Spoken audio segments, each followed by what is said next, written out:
जब 43 दिन यहाँ रही, हमारे परिवार में किदवंती दो कथा यहाँ प्रचलित है कि भगवान का भोग आज से 4 पीढ़ी तक पहले हमारे खुद के ही लोग भगवान को प्रसाद बना करके भगवान को भोग लगाते थे। तो मंदिर में की रसोई में, भगवान की रसोई में दाल चढ़ा करके गए और नीचे मीरा से बात करने लगे। मीरा ने स्वामी जी को कहा, स्वामी जी जो दाल चढ़ा के आए हो वो तो खिचड़ी बन गई। हाँ। फिर दूसरा प्रसंग आता है कि स्वामी जी भजन कर रहे थे, मीरा बाहर बैठी हुई थी कि भजन करते करते स्वामी जी का मन माइग्रेट हुआ और उन्होंने कहा, उनके मन में ये भाव आया कि बछड़ा बड़ा हो गया है, बछड़े की नाद फुड़वानी है। मीरा बाहर बैठी हुई है। मीरा ने कहा, स्वामी जी भजन कर रहे हो या बछड़े की नाद फुड़वा रहे हो? मन से मीरा कृष्ण को अपना पति मानने लगी और उन्हीं के ही प्रेम में डूब गई और इस हद तक डूब गई कि लौकिक जगत से बिल्कुल ऊपर हो गई, बहुत ऊपर हो गई। और ऐसा प्रेम जो सिर्फ बस कृष्ण में उन्हें सब कुछ दिखाई देता था, कुछ भी नहीं दिखाई देता था। और शायद यही वजह है कि मीरा ने किसी की भी परवाह नहीं की, न समाज की, न परिवार की, न समाज के रीति रिवाज प्रथाएं जो लागू थी स्त्रियों पे, वो सब सारी वर्जनाएं मीरा ने तोड़ दी। तो अगर इस दृष्टि से देखें तो मीरा क्रांतिकारी भी थी। उनका व्यक्तित्व इस बात के लिए हमें प्रेरित करता है कि अगर हमारा प्रेम सच्चा है, हमारा उद्देश्य पावन है, तो फिर हमें कोई रोक नहीं सकता। और ये बात मीरा के चरित्र पर भी लागू होती है। तो ये सब बातें हैं, मीरा ने कितना विरोध सहन किया, पहले से ही कितनी भक्ति में थी, आप सोचिए। जिसने भगवान कृष्ण को अपना पति के रूप में वर्ण कर चुकी थी। और स्वामी मथुरादास जी ने जब उनको दीक्षा दी, क्योंकि मध्वाचार्य संप्रदाय अंतर्गत श्री राम आदि राम की पूजा है, तो उसके बाद जितने भी पद लिखे मीराबाई ने, कई बहुत पद लिखे, मेरे पास पदों का संकलन है।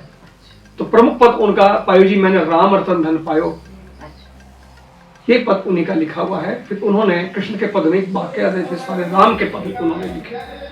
अच्छा, उस पद के बाद ये राम रतन धन दीक्षा लेने के बाद दीक्षित हुई पहले, उसके बाद फिर वो पद लिखा। हाँ। सबसे पहले। हाँ। उसके बाद फिर राम की ही राम के पद लिखे। मतलब कृष्ण से फिर जुड़ा हुआ कुछ नहीं उन्होंने लिखा। उसके बाद है ना, उसके बाद ये प्रसंग हमारे यहाँ आता है। मीरा का जो पूरा जीवन अगर देखें तो काफ़ी उथल पुथल भरा रहा। समाज के द्वारा उन्हें बहुत प्रताड़ित किया गया, मीरा के अपनों के द्वारा बहुत प्रताड़ित किया गया। और ऐसे में मीरा का संघर्ष जो है बढ़ गया और उन्होंने परवाह फिर भी नहीं की।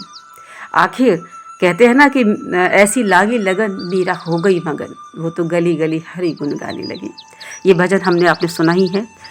तो बिल्कुल सही बात है, एरी में तो प्रेम दीवानी। और फिर एक जगह वो कह भी उठती है कि मेरे तो गिरधर गोपाल दूसरों न कोई, तो जाके सिर मोर मुकुट मेरे पति सोई। बहरहाल तो ये सब बातें हैं कुछ मीराबाई के बारे में जो आपसे हमने कही।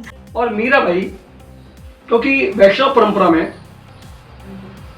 भक्ति परंपरा में कोई भी अनुष्ठान जब होता है तो 41 दिन का होता है जी। तो मीरा एक दिन पहले आई और एक दिन बाद यहाँ से रवाना हुई। मतलब 43 दिन यहाँ आई। 43 दिन का योग कैसे बैठता है? तो 43 दिन का योग इस प्रकार से बैठता है। तो इसी स्थल पे जहाँ हम लोग हैं, यहाँ वो रही यही। अब मीरा के पास में कुछ नहीं था देने के लिए, दीक्षा लेने के बाद। हाँ। तो मीरा के पास जो गोपाल थे जिसकी पूजा करती थी, वो हमारे यहाँ स्थापित है उसी काल से। वो अपने साथ जिनको लाई थी। अच्छा, दीक्षा मतलब दीक्षा के जो भेंट स्वरूप कहते हैं ना। हाँ। उसे लेकिन वो यही कह पाई कि तुम मेरे अब स्वामी हो। तो हमारे हर व्यक्ति के पीछे स्वामी शब्द का संबोधन होता है। अच्छा। ये जो गली है पूरा स्वामी वाला है, हमारे हर व्यक्ति के पीछे स्वामी जी शब्द का संबोधन है। अच्छा, ये तो बहुत अच्छी आपने बहुत मतलब अच्छी जानकारी दी। और कि मतलब किस तरह से पायो जी मैंने राम रतन धन पायो पद की रचना, ये बहुत कम लोगों को बात पता है।